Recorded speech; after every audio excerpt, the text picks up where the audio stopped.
जीना एक यंग लड़की अपनी मोम के साथ बैठकर बात कर रही होती है।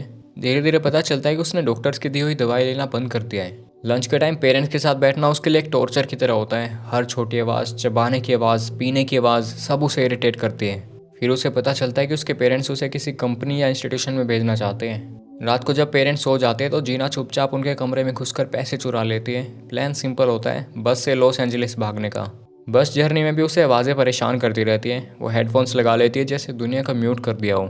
रास्ते में वो जीना टाउन रुकती है, इंटरनेट कैफ़े जाती है और एक होम टाउन होटल बुक करती है रात के स्टे के लिए। ये होटल एक शांत से बूढ़े कपल चलाते हैं। यहीं जीना की मुलाकात होती है एक और गेस्ट केविन से। रूम में जाते दीवार से कॉकरोच निकल आता है। चाय पे बातचीत करते टाइम पता चलता है कि ओल्ड लेडी ने पूरी ज़िंदगी नर्स का काम किया है और सैम एक कारपेंटर था और उसने अपने घर को भी नीचे से काफ़ी मॉडिफाई किया हुआ है। बातचीत के बीच में एक और कॉकरोच निकलता है। जीना केविन को अपनी कंडीशन के बारे में बताती है, मिज़ोफोनिया, जिसमें ऑलमोस्ट हर आवाज़ से उसे बेचैनी होने लगती है और इसी वजह से वो हमेशा हेडफोन्स पहन के रखती है। केविन सजेस्ट करता है कि हेडफोन्स लगा के दोनों कॉफ़ी पे चलते हैं। दोनों कॉफ़ी पे जाते हैं, बातें करते हैं। रात को जीना को एक अजीब सा सपना आता है। पहले उसे केविन दिखता है, फिर कोई उसके सर पर बैग चढ़ा देता है, फिर वही बूढ़ा और बूढ़ी कपल वहाँ आ जाते हैं और उसका मेजरमेंट लेना शुरू कर देते हैं और एंड में उसके मुंह से कॉकरोचों का पूरा झुंड निकलना शुरू हो जाता है। अगले दिन जीना कैफ़े में केविन को मिलने जाती है पर वो आता ही नहीं। अचानक एक अजीब सा आदमी दिख जाता है। जीना डर जाती है और कैफ़े के पिछले दरवाजे से भाग जाती है।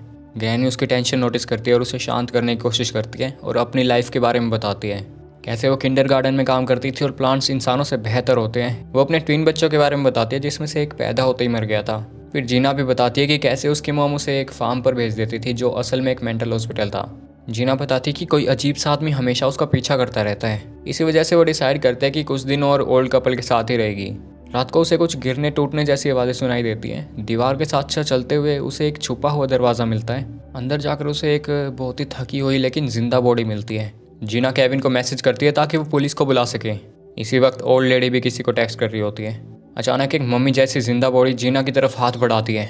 ओल्ड लेडी रूम के अंदर आती है पर जीना उसे नॉकआउट कर देती है। भागते हुए जीना एक और रूम में घुस जाती है जहाँ दर्जनों बूढ़े आदमी होते हैं, बिल्कुल वैसे ही हाल में पड़े होते हैं। वो लोग जीना को पकड़ लेते हैं और इंजेक्शन लगा के उसे बेहोश कर देते हैं। जीना जब आंख खोलती है तो खुद को एक टेबल पर बैठा हुआ पाती है। ओल्ड लेडी खुश होते हुए बोलती है कि अब तुम्हें डरने की कोई ज़रूरत नहीं है। ओल्ड लेडी बताती है कि वो अपनी स्पेशल शांत करने वाली चीज़ों से हर गेस्ट का ध्यान रखती है। उन्हें धीरे धीरे प्लांट्स में बदलकर घर के नीचे उगा देती है। उनके आंखें और कान सील दिए जाते हैं। वो कहते हैं कि ये सब उसने तब शुरू किया था जब उसकी बेटी अपनी फैमिली के साथ छुट्टियों के बाद वापस जाने वाली थी। वो उसे जाने नहीं देना चाहती थी। जब उन्होंने रुकने से मना किया तो उसे अपनी बेटी और बच्चों को मारना पड़ा। अब वो सभी फ्लोर के नीचे मौजूद हैं, प्लांट्स की तरह। वो लोग जीना को मारने वाले होते कि अचानक कॉल आ जाता है और कैफे वाला वही आदमी आ जाता है। पता चलता है कि वो जीना के एक्स बॉयफ्रेंड का डैड है।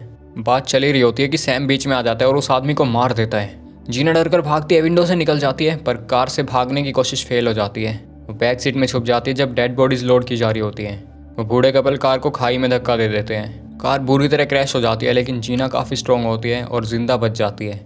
बाद में रिवील होता है कि जीना ने अपने बॉयफ्रेंड को रिलेशनशिप खत्म करने के लिए मैनिपुलेट किया था, जिसकी वजह से वो धीरे धीरे पागल हो गया और अब इसी गिल्ट की वजह से वो शांति से नहीं जी पा रही। शांति ढूंढने के लिए जीना खुद वापस उस बूढ़े कपल के पास जाती है और उनके गार्डन का हिस्सा बनने के लिए हाँ बोल देती है।